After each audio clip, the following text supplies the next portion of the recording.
The text came through at 9:47 a.m. on a Wednesday. Mom, Uncle Richard passed away last night. Funeral is Saturday. Will reading is Monday at 2 p.m. I stared at my phone screen in the empty staff lounge at Seattle General Hospital, where I'd just finished a 12-hour shift in the cardiac unit. My hands started shaking. Uncle Richard. Dead. I'd spoken to him 3 days ago.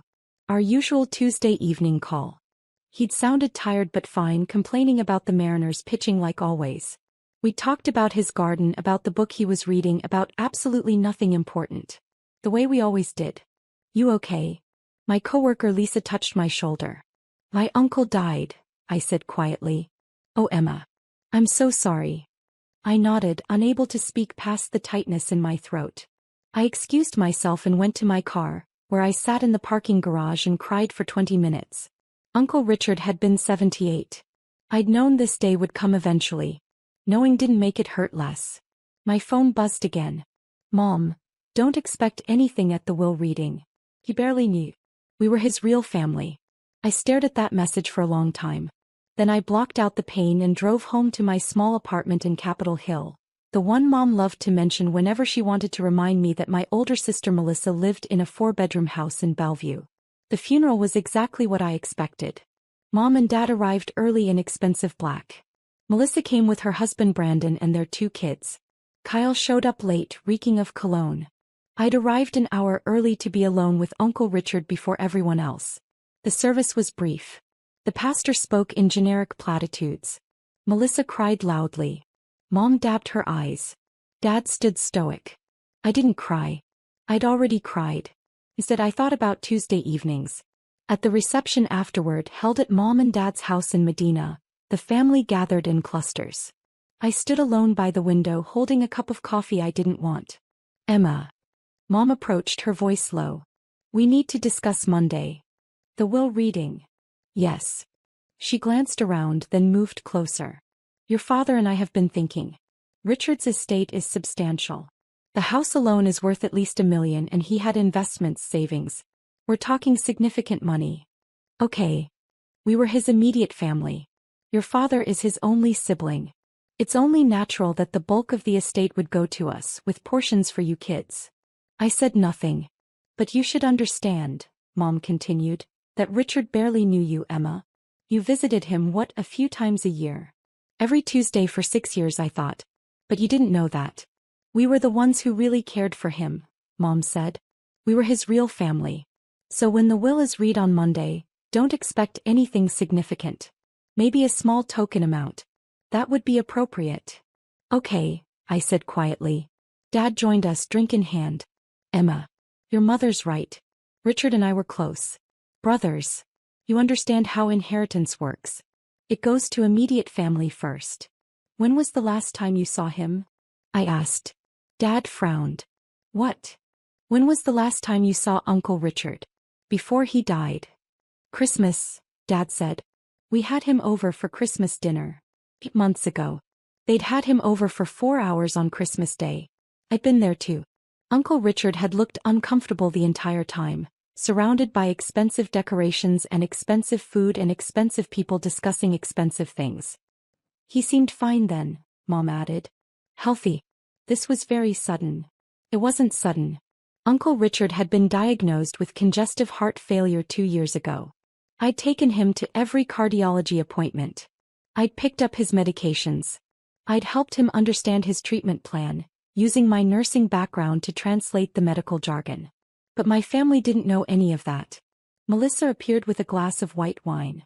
Are we talking about the will reading? Yes, Mom said. I was just explaining to Emma not to expect much.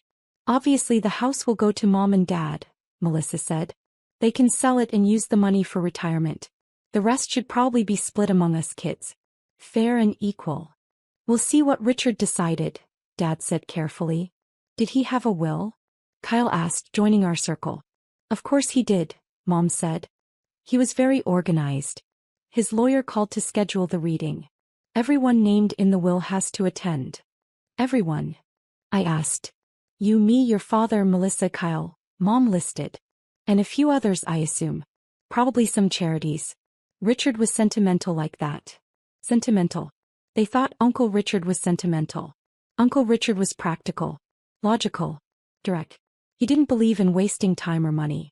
He'd worked as a structural engineer for 40 years, retiring at 65 with a solid pension and smart investments.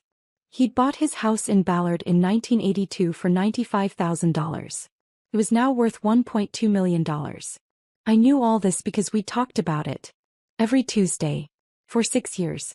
But my family thought he was just a sentimental old man who handed out candy to his nieces and nephews at Christmas. The reception wound down. I helped clean up as I always did while Melissa supervised and Mom directed. Dad retreated to his office. Kyle left early, claiming he had plans. "See you Monday," Mom said as I was leaving. 2 o'clock. "Don't be late." "And Emma?" He touched my arm. "Try to dress professionally. This is important." I drove home thinking about the first time I'd really talked to Uncle Richard. I'd been 24, fresh out of nursing school, drowning in student debt. I went to his house to drop off something Mom had asked me to deliver. Uncle Richard had invited me in for coffee. We talked for 3 hours. He was funny, but intelligent. He asked about my work, really asked. He listened to my answers. No one else ever asked me about work. Before I left, Uncle Richard said, "You should come back next week. I make pretty good coffee." I came back. And kept coming back. Every Tuesday evening for 6 years straight. He became my best friend. And no one in my family knew. They knew I visited Uncle Richard sometimes. Mom would mention it occasionally, usually as a criticism. "You should spend less time with that old man and more time building your career. Or find a boyfriend instead of wasting your evenings." But they never asked what we talked about. They never asked why I went. They assumed I was just being nice to a lonely old relative. They had no idea that Uncle Richard had been the only person in my family who actually knew me. Monday arrived too quickly and not quickly enough. I took the day off work. I dressed in my best professional clothes. Black pants, white blouse, blazer. The outfit I'd bought for job interviews but rarely wore. The law office was in downtown Seattle on the 34th floor of a sleek glass building. The waiting room had floor-to-ceiling windows overlooking Elliott Bay. Mom and Dad were already there when I arrived at 1:55 p.m., sitting on a leather sofa talking quietly. Melissa and Brandon sat across from them. Kyle was on his phone in the corner. "Emma." Mom stood. "Finally. We were worried you'd be late." "It's 1:55. The meeting is at 2. Early is on time is late," Mom said, one of her favorite phrases. The receptionist smiled at me. "You must be Emma Chin. Mr. Hartwell is expecting you. You can all go in now." We filed into a large conference room. Dark wood table, leather chairs, law books lining the walls. Very official. Very intimidating. A man in his 60s stood as we entered. "Good afternoon. I'm Robert Hartwell, Richard Chen's estate attorney. Please everyone have a seat." We arranged ourselves around the table. Mom and Dad sat at one end, the power position. Melissa and Brandon beside them. Kyle across from them. I sat at the far end, as far from everyone as possible. Mr. Hartwell opened a leather portfolio. "First, let me express my condolences. Richard was a wonderful man. I had the pleasure of working with him for over 20 years. Mom nodded graciously. "Thank you. He spoke highly of you." Had he? I'd never heard Uncle Richard mention his lawyer. "Before we begin," Mr. Hartwell said, "I want to clarify a few things. This will was executed 18 months ago in March of last year. Richard was of completely sound mind. The will was witnessed by 2 unrelated parties and notarized. It is legally binding." "Of course," Dad said. Richard also left instructions that I was to read the will in its entirety, with no interruptions, and then answer questions afterward. I'd appreciate everyone's cooperation with that. We all nodded. Mr. Hartwell put on reading glasses. "The last will and testament of Richard Michael Chin, executed March 15, 2024. He read through the opening legal language. Declarations that Uncle Richard was of sound mind, that this superseded all previous wills, that he appointed Mr. Hartwell as executor. Then he reached the bequest. To my brother Daniel Chin and his wife Patricia Chin, I leave the sum of $5,000 each for a total of $10,000. Silence. Mom's face froze. To my niece Melissa Chin Morrison, I leave the sum of $5,000. Melissa's mouth opened. What? Please hold questions until the end, Mr. Hartwell said gently. To my nephew Kyle Chin I leave the sum of $5,000. Kyle put his phone down looking confused. The entirety of my remaining estate, Mr. Hartwell continued, including my residence at 4728 Sunset Avenue, all bank accounts, investment portfolios, retirement accounts, personal property, and any other assets not specifically mentioned above, I leave to my niece Emma Louise Chin. The room went completely silent. I couldn't breathe.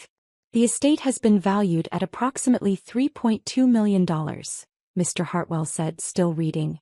This includes the Ballard residence valued at $1.2 million, investment accounts totaling $1.7 million, savings and checking accounts of $200,000, and personal property and vehicles valued at approximately $100,000. Mom's face had gone white. Chilly white. Richard also left a letter to be read at this time, Mr. Hartwell said. He pulled out an envelope. To my family and to Emma, this letter explains my decision. He opened it and began reading in Uncle Richard's voice. Practical, direct, no wasted words. To my brother Dan and his wife Patricia. You are good people. You worked hard, built successful careers, raised 3 children. I'm proud of you. But let's be honest with each other. You visited me once a year at Christmas. You called on my birthday and major holidays. That's fine. I don't fault you for it. You had busy lives. To Melissa, you're ambitious and driven. You've built a beautiful life. The few times you visited, you were polite but distracted, always checking your phone, always rushing to leave. That's okay. I understand. To Kyle, you're young and figuring out your path. The handful of times you came by, it was because your mother made you. You were bored the entire time. I don't blame you for that either. Here's the thing though. For the past 6 years, Emma has come to my house every single Tuesday evening. 6 to 8 p.m. Like clockwork. He never missed. Not once. She came when she was exhausted from 12-hour hospital shifts. He came when she was sick with the flu herself. She came during snowstorms and heat waves. She came when she had her own problems and worries. She didn't come because she had to. He came because she wanted to. We drank coffee. We talked. About everything. She told me about her patients, about the challenges of being a nurse, about her dreams of maybe becoming a nurse practitioner someday. I told her about my career, about engineering, about your mother, her grandmother, who died before Emma was born. She listened to my stories. She laughed at my jokes. He cared about my opinions. When I was diagnosed with heart failure 2 years ago, Emma took me to every appointment. She made sure I understood my medications. He helped me modify my diet. She checked on me between our Tuesday visits, calling to make sure I was okay. She did this while working full-time, while dealing with her own challenges, while being dismissed and overlooked by her own family. None of you knew any of this. You didn't know because you never asked. You assumed Emma was just being nice, that she visited, sometimes, that she was wasting her time with a boring old man. But Emma saw me. Actually saw me. Not as an obligation or a burden or a source of future inheritance. As a person. A friend. She gave me something precious in my final years. Her time and her genuine care. That's worth more than money can measure. So I'm leaving her the money. To Dan, Patricia, Melissa and Kyle, your $5,000 bequests are not insults. They're acknowledgments. You're family. I loved you. But Emma earned this inheritance through 6 years of showing up, consistently and selflessly. If you're angry about this decision, I understand. But ask yourselves, when was the last time you spent 2 hours with me just talking? When was the last time you asked about my life, my thoughts, my fears? Emma asked.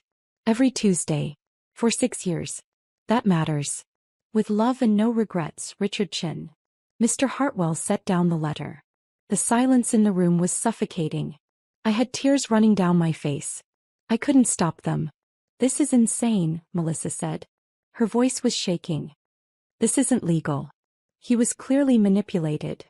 I assure you, Mr. Hartwell interrupted calmly, the will is completely legal and valid. Richard was evaluated by his physician 3 weeks before executing this will. The doctor certified that he was of sound mind and not under any undue influence. She's a nurse. Mom's voice was sharp. He had access to him. She could have. Mrs. Chin. Mr. Hartwell's voice was firm now.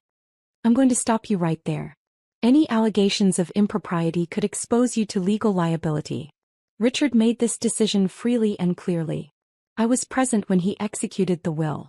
I spoke with him at length about it. He was absolutely certain. But $3 million, Dad said. He looked stunned. That's... Richard, we're your family. Your brother. And Emma is your daughter, Mr. Hartwell said quietly. Richard's niece. Also family. This is different, Mom insisted. She spent a few hours a week with him. We spent decades. With respect, Mrs. Chin, what matters is not the history but the present. Richard makes that clear in his letter. Emma was present during his final years. That's what he valued. Kyle was staring at me. You never told us. About the Tuesday visits. You never asked, I said softly. 3.2 million, Melissa said. She looked at me with an expression I'd never seen before. Pure fury. You manipulated an old man. Melissa. Brandon put his hand on her arm, but she shook it off. No. This is fraud. We're contesting this. We have to. That is your right, Mr. Hartwell said. However, I must warn you that any contest will be expensive and, in my professional opinion, doomed to fail. Richard anticipated this possibility. He left detailed documentation. Phone records showing Emma's daily check-in calls. Visitor logs from his doctor's appointments showing Emma attended every single one while none of you attended any. Receipts for medications, groceries, and care items that Emma purchased for him. Testimony from neighbors who only ever saw Emma visiting. He pulled out a thick folder. Richard was an engineer. He documented everything. If you contest this will, all of this evidence will be presented in court. It will show quite clearly that Emma provided years of care while the rest of the family provided minimal contact. Mom's face was red now. We had busy lives. Careers. Responsibilities. So did Emma, Mr. Hartwell said. She's a full-time cardiac nurse. She still found time. How long would a contest take? Dad asked. He sounded tired. 6 months to a year typically. Legal fees would likely run $25,000 to $50,000. And again, based on the evidence, you would almost certainly lose. The court would likely award Emma her legal fees as well, meaning you'd be responsible for those costs on top of your own. So we're just supposed to accept this? Melissa demanded. That's your decision to make, Mr. Hartwell said. But yes, I would strongly advise accepting it. He turned to me. Emma, do you have any questions? I wiped my eyes. When did he decide this? To leave everything to me. We discussed it about 2 years ago, shortly after his diagnosis. He'd been thinking about it for a while. He told me he wanted to ensure the person who actually cared for him would benefit, not just the people who assumed they'd inherit because of a family tree. He never said anything to me. He didn't want it to affect your visits. He wanted to make sure you were coming for him, not for an inheritance. Though he told me he knew that was never your motivation. Fresh tears spilled over. Uncle Richard had known. Of course he had. He'd known I loved him. That I came every Tuesday because I wanted to, not because I expected anything. This is bullshit, Kyle muttered. Kyle. Mom snapped. What is? Emma gets $3 million because she drank coffee with the guy. She did considerably more than that, Mr. Hartwell said. But regardless, this is Richard's decision to make. It was his money. His estate. His choice. What happens now? Dad asked. The estate will go through probate, which typically takes 4 to 6 months. As executor, I'll manage that process. Emma will inherit the house and all assets once probate is complete. The $5,000 bequests to each of you will be distributed first, within 30 days. $5,000, Melissa laughed bitterly. After all the years. All the years of what? I said quietly. Everyone looked at me. All the years of visiting once? Of calling on holidays? Of treating him like an obligation? How dare you, Mom said. I'm not saying it to be cruel. My voice was steady now. But Uncle Richard was right. You barely knew him. None of you did. You knew he existed. You knew he was family. But you didn't know him. And you did. Melissa challenged. Yes. I knew his favorite book was Lonesome Dove. I knew he cried when his wife died 20 years ago and never really got over it. I knew he was scared of dying alone. I knew he loved the Mariners but thought they'd never win a World Series. I knew he voted for Democrats even though his engineering colleagues all thought he was crazy. I knew he wanted to visit Japan but never did because Aunt Lily died before they could take the trip. I looked around the table. Did any of you know any of that? Silence. He was just Uncle Richard, Kyle said defensively. The old guy we saw at Christmas. Exactly. And that's fine. You had your own lives. I'm not judging you for that. But don't be angry with me because I actually spent time with him. You're taking advantage of an old man's loneliness, Mom said coldly. No. I was giving him companionship. There's a difference. Mr. Hartwell closed his portfolio. Unless there are legal questions, I think we're finished here. Emma, please call my office tomorrow and we'll begin the probate process. Everyone else, you'll receive your bequests within 30 days. We all stood. The silence was crushing. In the elevator down, no one spoke. We were all crammed together in the small space, not looking at each other. When we reached the lobby, Mom turned to me. If you had any decency, you'd split that money with your family. No, I said. No. Uncle Richard left it to me. He explained why. I'm going to honor his decision. You're being selfish, Melissa said. Maybe. Or maybe I earned it. Either way, it's mine now. I walked away from them out into the Seattle afternoon. My phone started buzzing before I'd even reached my car. Melissa, you're destroying this family. Kyle, this is so messed up. Mom, we need to talk about this reasonably. Dad, Emma, call me. I didn't respond to any of them. That night I drove to Uncle Richard's house. My house now, I suppose, though that felt impossible to process. It was a small craftsman bungalow with a covered front porch. The garden Uncle Richard had tended for 40 years was overgrown now. He'd been too weak to maintain it these last few months. I used the key he'd given me 2 years ago. In case of emergency, he'd said. You're my emergency contact. You should have a key. The house smelled like him. Coffee and Old Spice and old books. I stood in the living room and cried. Everything was exactly as it had been last Tuesday. The coffee maker I'd used to make our evening coffee. The 2 mugs in the sink still unwashed. The book he'd been reading bookmark halfway through. The photo albums on the shelf. Uncle Richard's entire life, documented in pictures. I pulled one down and flipped through it. Uncle Richard and Aunt Lily on their wedding day. Uncle Richard at his college graduation. Uncle Richard and Dad as kids, maybe 7 and 10, grinning at the camera. Toward the back, recent photos. Most of them were of Uncle Richard alone, at his garden at the park, reading on his porch. Then I found a section of photos I hadn't known existed. Photos of me and Uncle Richard. Someone must have taken them, maybe a neighbor. Us sitting on the porch drinking coffee. Us at the kitchen table both laughing at something. Us in his garden, me holding a watering can while he pointed at a plant. He'd kept photos of our Tuesdays. I sat on his couch, my couch, and cried until I couldn't cry anymore. The next 2 weeks were brutal. My family called constantly. Mom wanted to have a family meeting to discuss fair distribution. Melissa left voicemails accusing me of manipulation and greed. Dad sent long emails about family obligation and doing the right thing. Kyle just sent angry text. I didn't respond. I went to work. I did my job. I came home. I ignored my phone. Mr. Hartwell called to walk me through the probate process. He was kind and patient, explaining everything clearly. You're handling this well, he told me. Richard would be proud. My family hates me. They're upset. They expected something different. But that's not your fault, Emma. You didn't manipulate anyone. You were just present. That's all Richard wanted. Someone to be present. 3 weeks after the will reading, Mom showed up at my apartment. We need to talk, she said when I opened the door. I let her in because I was too tired to fight. She sat on my worn couch in my small apartment and looked around with barely concealed disdain. You're really going to keep living here? You're about to inherit millions. I haven't inherited anything yet. Probate takes months. Emma.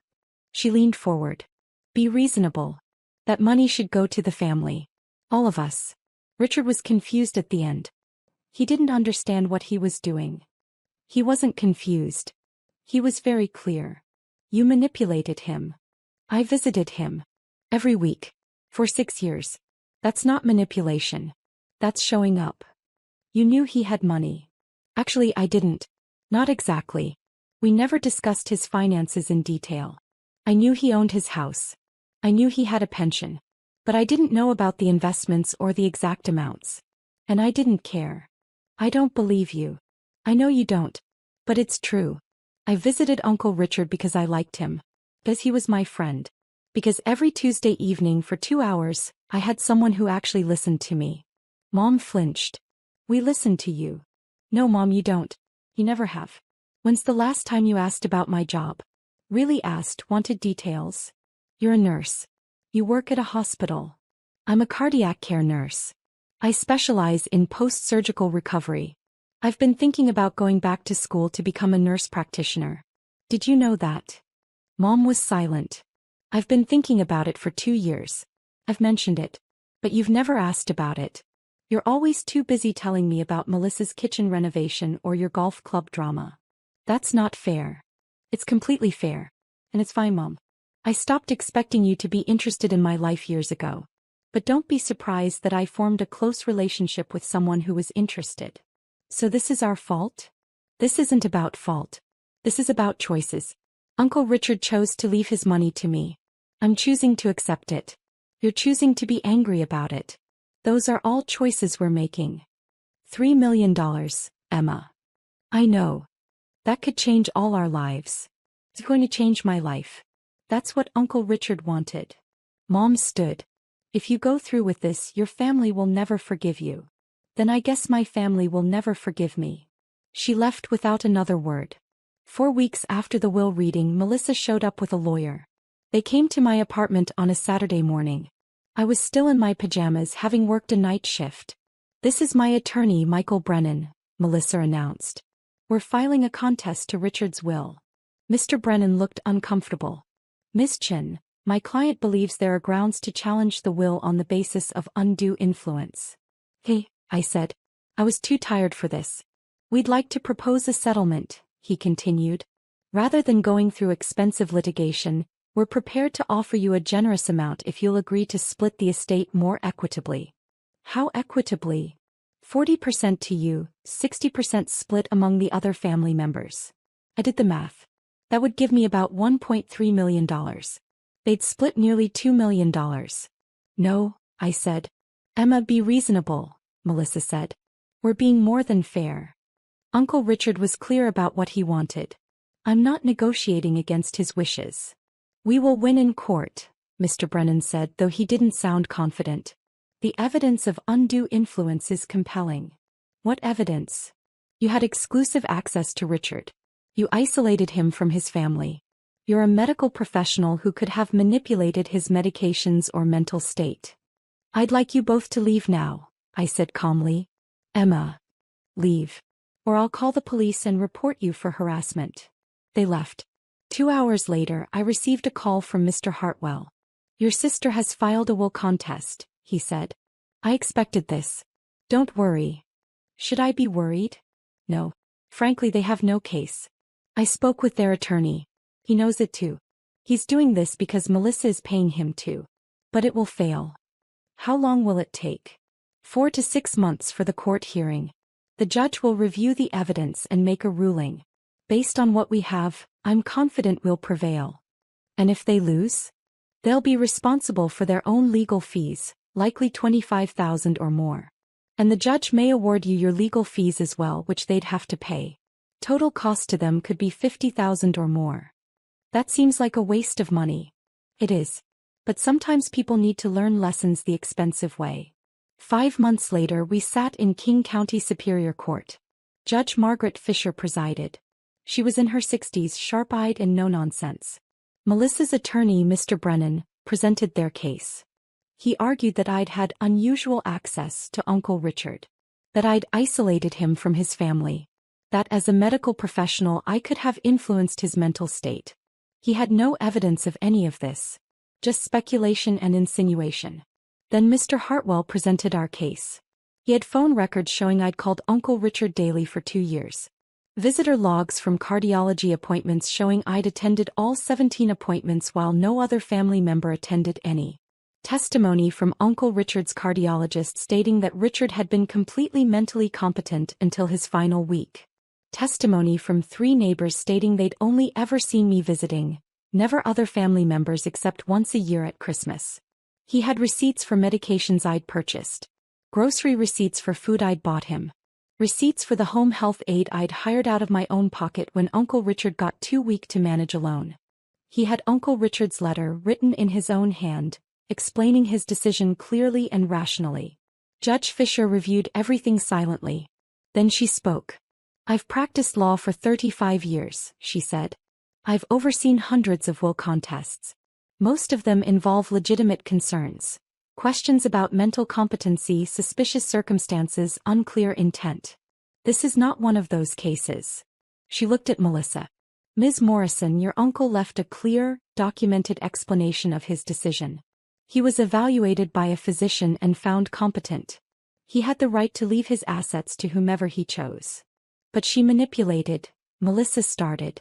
"No," Judge Fisher interrupted. "She visited him. There's a difference. A significant one." He turned to me. "Ms. Chen, the evidence shows you provided consistent, loving care to your uncle for years. You did so while working full-time as a nurse. You did so without any apparent expectation of inheritance. Your uncle valued that care. He chose to reward it.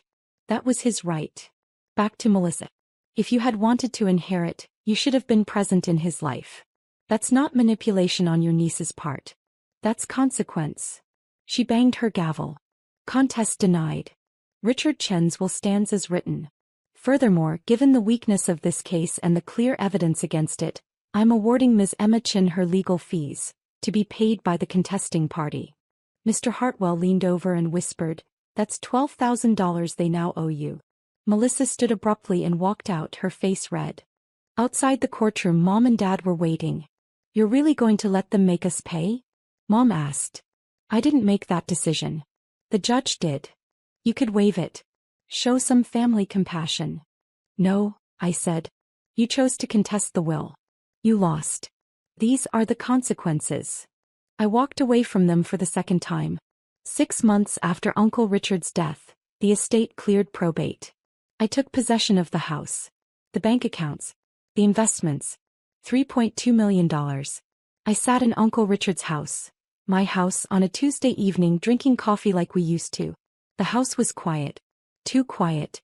Uncle Richard had wanted me to build the life I deserve. I thought about what that meant. I called Mr. Hartwell. "I want to set up a scholarship fund for nursing students who are first-generation college students working their way through school. $50,000 a year. That's very generous. Uncle Richard paid for his own college by working construction. He'd appreciate this. I'll set it up. And $100,000 to cardiac research. In his name." I made my decisions over the following weeks. I moved into the Ballard bungalow with its memories of Tuesday evenings. I enrolled in a nurse practitioner program at the University of Washington. 2 years part-time, no loans needed. I hired a gardener to restore Uncle Richard's garden to how it looked when he tended it. The scholarship fund's first recipient was a 22-year-old single mother. She cried when I told her. I cried too. My family didn't speak to me for months. Then Kyle texted, "Hey, can we talk?" We met at a coffee shop. "I wanted to apologize," he said. "I was angry, jealous. But you didn't steal anything. You earned it." What changed? I realized I can't remember a single real conversation with Uncle Richard. Every time I saw him, I was on my phone. I didn't care about him. I just cared about what he could give me. We talked for an hour. Really talked. "I don't know if Mom and Dad will come around," Kyle said. "Or Melissa. But I'm glad Uncle Richard left everything to you. You deserved it." A year after Uncle Richard's death, Dad called. "Emma, I'm calling to apologize. Your mother and I were wrong. We were angry because we felt entitled. But we didn't earn it. You did." His voice cracked. "I called Richard 4 times a year. Saw him once. I told myself that was enough. But we weren't close. We were just related. You had a real relationship with him. That's my failure, not yours. I loved him, Dad. I know. And he loved you. I'm sorry for how we treated you. For not seeing what you were doing. For being angry instead of proud." I forgive you. But I'm not giving back the money. I know. And I'm not asking. That money is yours. Richard wanted you to have it. I respect that now. Mom called 2 days later with a more difficult apology. He was trying. Melissa never apologized. 2 years of silence. Then a cancer scare brought us to the hospital. I visited with flowers. Why are you here? She asked. Because you're my sister. And because I'm a nurse. And because I know how scary this is. We both cried. It was a start. 3 years after Uncle Richard's death, I completed my nurse practitioner degree. I took a job at a cardiology clinic specializing in heart failure patients, the same condition Uncle Richard had. I helped patients understand their medications, their prognosis. I made sure no one faced their diagnosis alone. It felt like honoring Uncle Richard's memory. I still lived in his house. On Tuesday evenings I'd sit on the porch with coffee and talk to him about my week, my patients, my life. The scholarship fund had helped 12 students. 3 graduated and became nurses. They sent thank you cards with photos in their scrubs. Uncle Richard would have loved that. My family relationships slowly healed. Dad and I talked every few weeks. Mom was trying. Kyle and I rebuilt something real. Melissa and I worked on it over coffee. It would never be perfect. But it was something. I thought about Uncle Richard's gift often. Not just the money but what it represented. Someone had seen me. Had valued me. Had loved me. He'd given me the knowledge that I was worth showing up for. That my time mattered. That my care mattered. That I mattered. That was the real inheritance. The money was just proof.